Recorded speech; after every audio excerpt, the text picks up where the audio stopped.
সম্মানীয় আহ্বায়ক,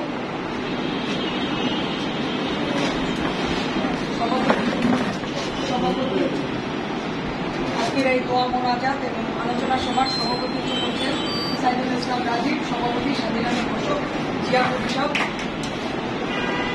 এখানে উপস্থিত আছে আজকের এই দোয়া মোনাজাত এবং আলোচনা সভার প্রধান অতিথি, প্রধান আকর্ষণ, যিনি এই গণতন্ত্র রক্ষার আন্দোলনে আহত হয়ে যিনি দীর্ঘদিন যন্ত্রণা ভোগ করেছেন, কারাবরণ করেছেন এই গণতন্ত্র পুনরুদ্ধারের আন্দোলনে, সেই নেতা, কারাবরণকারী নেতা, মহানগর বিএনপির সংগ্রামী আহ্বায়ক জনাব মনিরুজ্জামান খান ফারুক।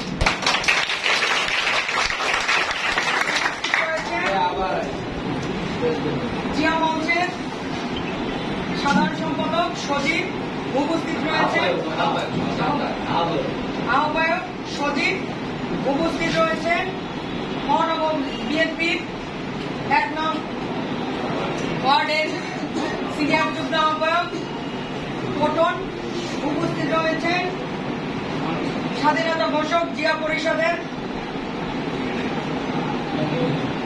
সাধারণ সম্পাদক জাস্টিস কাজী জাস্টিস, ছাত্র দলের মহানগর ছাত্র দলের সহ সভাপতি আশিক হাওলাদার উপস্থিত রয়েছেন।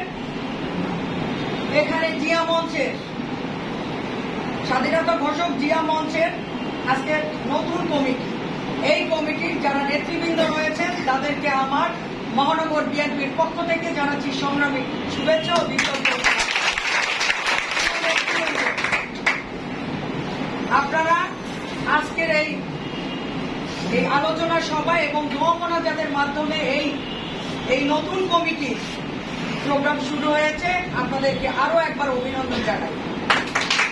আপনারা কমিটি নিয়েছেন, দল গঠন করেছেন, এখানে আপনারা এই জায়গায় সীমাবদ্ধ থাকবেন না, আগামী দিনে আপনারা আন্দোলন সংগ্রামে ভূমিকা পালন করবেন এবং আমরা মহানগর বিএনপি যারা রয়েছি আপনাদেরকে সার্বক্ষণিক সহযোগিতা করবো ইনশাআল্লাহ।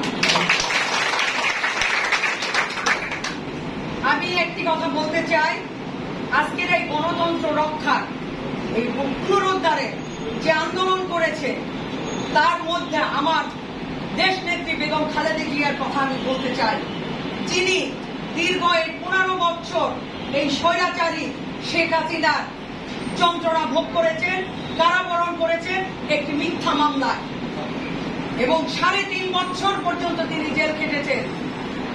এবং আমার নেতা দেশ নায়ক তারেক রহমান যাকে নির্বাসিত করেছে, তিনিও এই স্বৈরাচারী সরকারের যন্ত্রণায় জর্জরিত হয়ে ওই লন্ডনে অবস্থান করছেন।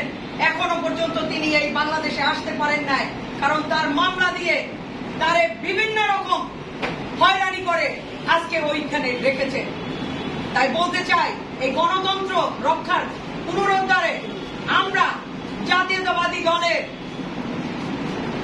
422 জন শহীদ হয়েছে। আজকে অনেকেই বলে যে আমরা এই করেছি, আমরা ওই করেছি, কিন্তু এই জাতীয়তাবাদী শক্তি গণতন্ত্র পুনরুদ্ধারের আন্দোলনে সবচেয়ে সর্বাধিক ভূমিকা পালন করেছে এবং এখনো আমাদের এই গণতন্ত্র কিন্তু পূর্ণভাবে পুনরুদ্ধার হয় নাই।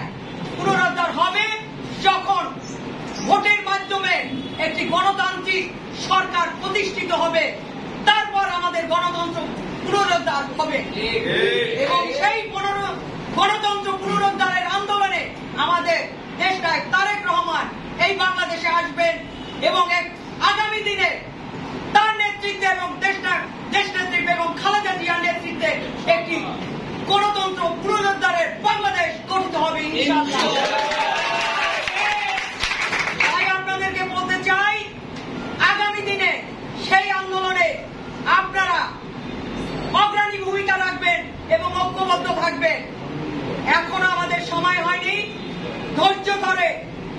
করবে আমাদের দেশ নায়ক তারেক রহমান এই বাংলাদেশে ফিরে আসবে ইনশাআল্লাহ। তাই সবাইকে আরো একবার এই স্বাধীনতা ঘোষক জিয়া পরিবারকে আরো একবার আমার মহানগর বিএনপির পক্ষ থেকে শুভেচ্ছা অভিনন্দন জানিয়ে আমার জাতীয়তাবাদী দল জিন্দাবাদ, শহীদ জিয়া অমর হোক, খালেদা জিয়া জিন্দাবাদ, তারেক রহমান জিন্দাবাদ, স্বাধীনতার ঘোষক জিয়া পরিবার জিন্দাবাদ জিন্দাবাদ।